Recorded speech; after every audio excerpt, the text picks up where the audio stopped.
नमस्कार। ट्रंप की मनमानियां अब शुरू हो गई हैं। अभी उनके सत्ता संभाले 15 दिन भी नहीं हुए हैं और ट्रंप ने हर वो काम करना शुरू कर दिया है जिसको लेकर उनके पड़ोस में से लेकर दुनिया भर में हाहाकार मचना लगभग तय दिखाई दे रहा है। उनके देश में हो सकता है कि उनके वोटर्स इससे खुश हो रहे हों फिलहाल के लिए, क्योंकि वो MAGA की बात कर के आए थे चुनाव जीत के, मेक अमेरिका ग्रेट अगेन, उस फिलॉसफी को ही वो आगे बढ़ा रहे हैं। और जैसा कि उन्होंने वादा किया था अपने चुनाव में, वही काम वो कर रहे हैं। उन्होंने टैरिफ लगाने शुरू कर दिए हैं। अपने पड़ोसी मुल्कों कनाडा और मेक्सिको पे 25% का टैरिफ लगा दिया है और चाइना पर 10% का अतिरिक्त कर लगा दिया है। यानी यहाँ से जो आने वाली चीज़ें हैं उन पर ज़्यादा टैक्स देना पड़ेगा जो भी लोग वहाँ पे सामान खरीदेंगे। आज के अखबार आज के रिपोर्ट से कह रहे हैं कि इस कदम के बाद अमेरिका में महंगाई बढ़ सकती है। जिस महंगाई को लड़ने के लिए ट्रंप ये काम कर रहे हैं, वो ये इशारा कर रही है कि इन कदमों से जो चीज़ बड़ी मात्रा में चीन से, कनाडा से और मेक्सिको से अमेरिका आती थी और अमेरिकन उसको खरीदते थे, वो अब महंगी हो जाएंगी। यानी कि महंगाई में ये कदम आगे बढ़ाएगा। बात अमेरिका में महंगाई बढ़ रही है या सस्ती हो रही है उसकी मुझे उतनी चिंता नहीं है, लेकिन असली चिंता मुझे भारत को लेकर है, क्योंकि वो ये कह चुके हैं कि भारत भी मनमाने टैक्स वसूलता है जो वो अमेरिका से चीज़ें अपने यहाँ इंपोर्ट करता है।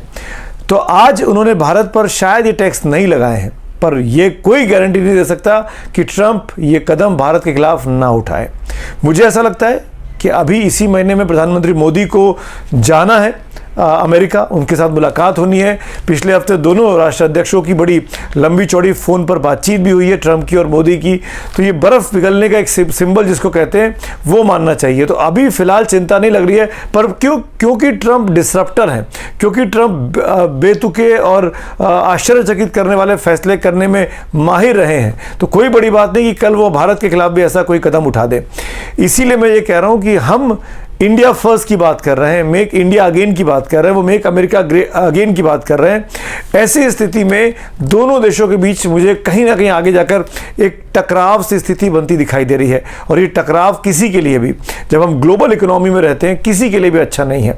ट्रंप को गुड फेथ में रखने के लिए प्राइम मिनिस्टर की द्वारा जो पिछले हफ्ते बजट पेश किया गया वित्त मंत्री के द्वारा, उसमें हार्ले डेविडसन जो मोटरसाइकिल्स है जो अमेरिका से बनकर भारत में आती थी, उसमें 50% तक की कटौती की बात भारत ने की है।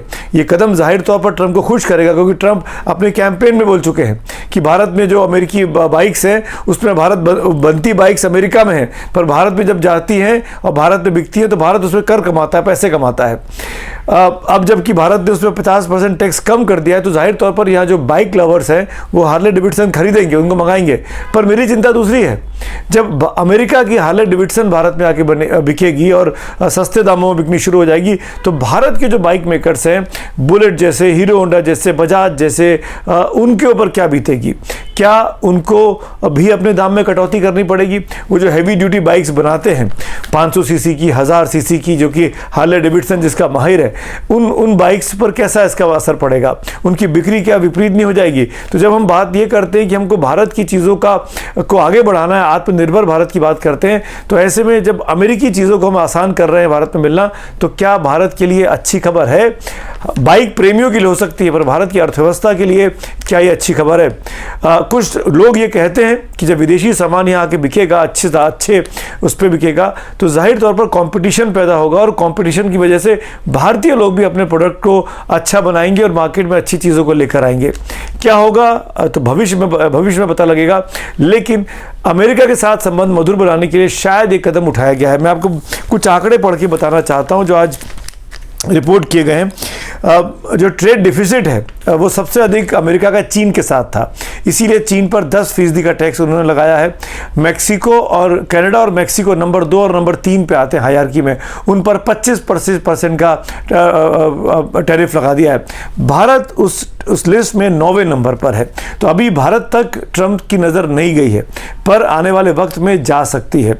इसीलिए मैं कह रहा हूँ कि इन परिस्थितियों में भारत के लिए अभी के लिए चीज़ें अच्छी दिखाई दे रही हैं, पर आने वाला वक्त भी अच्छा होगा। ये बहुत कुछ डिपेंड करेगा कि भारत और अमेरिका किस तरीके से अपने संबंधों को आगे बढ़ाते हैं।